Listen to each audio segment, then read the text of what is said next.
Hi everyone, and welcome back to Art with Mrs. S. Today we're going to be glazing our pinch pots or our bowls that we made last art class. So here's my pinch pot that I made.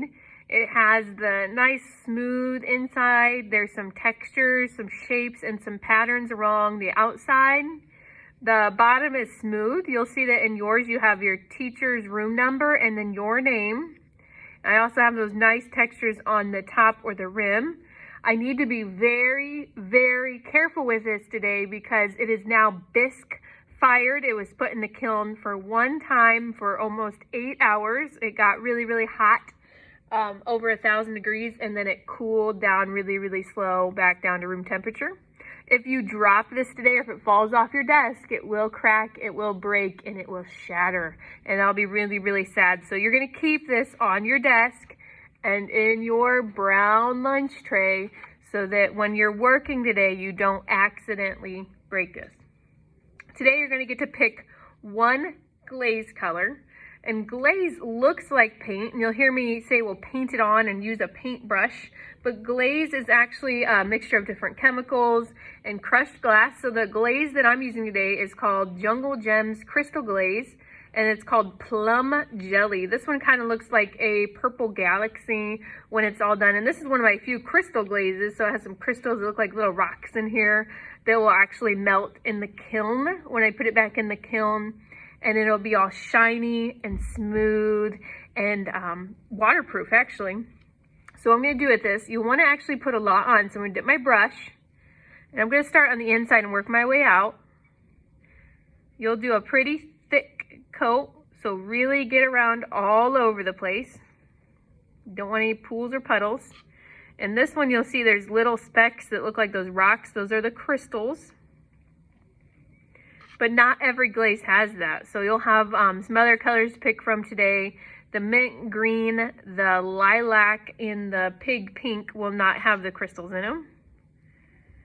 Now the trick to this is you'll actually get to glaze this 3 times. So if you look on the inside here, I've now put, I call it one coat of glaze. Make sure I get all those spots. And as that's drying, I'm going to start doing the other parts of my pinch pot or my bowl.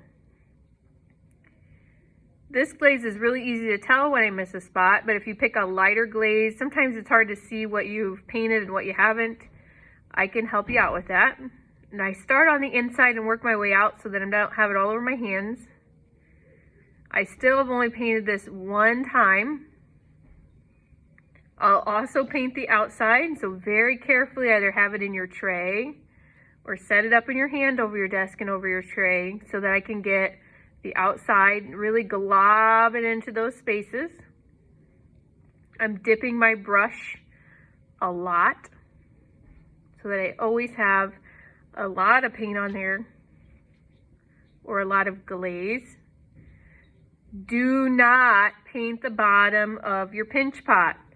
So I paint inside, I can paint the top rim, and now I'm painting the outside, but do not paint the bottom.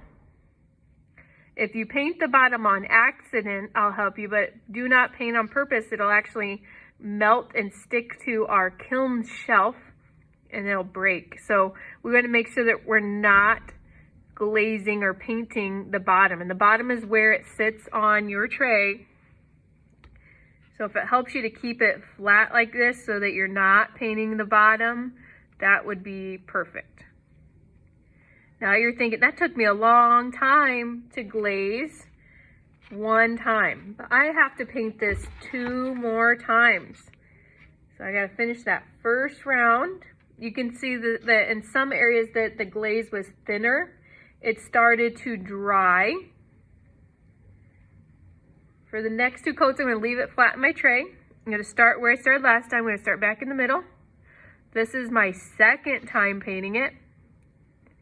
Still putting on a lot of glaze, keeping it nice and thick.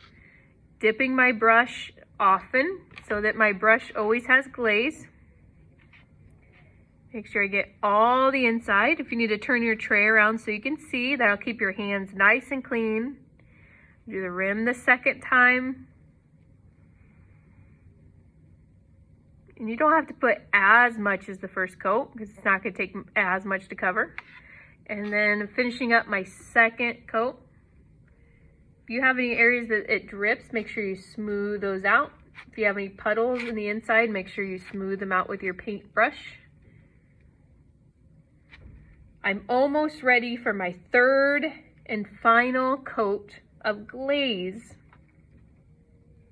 Getting all those little textures. If you have a lot of cracks in your art, this glaze can help fill those in and make your art nice and smooth. Okay, I think I'm ready for my last coat of glaze. Starting in the middle again, you'll notice it didn't dry as fast as that first coat on that second coat. Get all over in the middle, get the rim again. Glaze the outside one last time.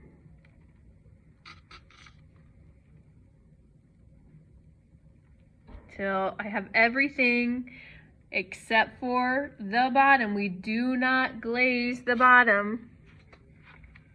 Just the sides, the top, and the inside.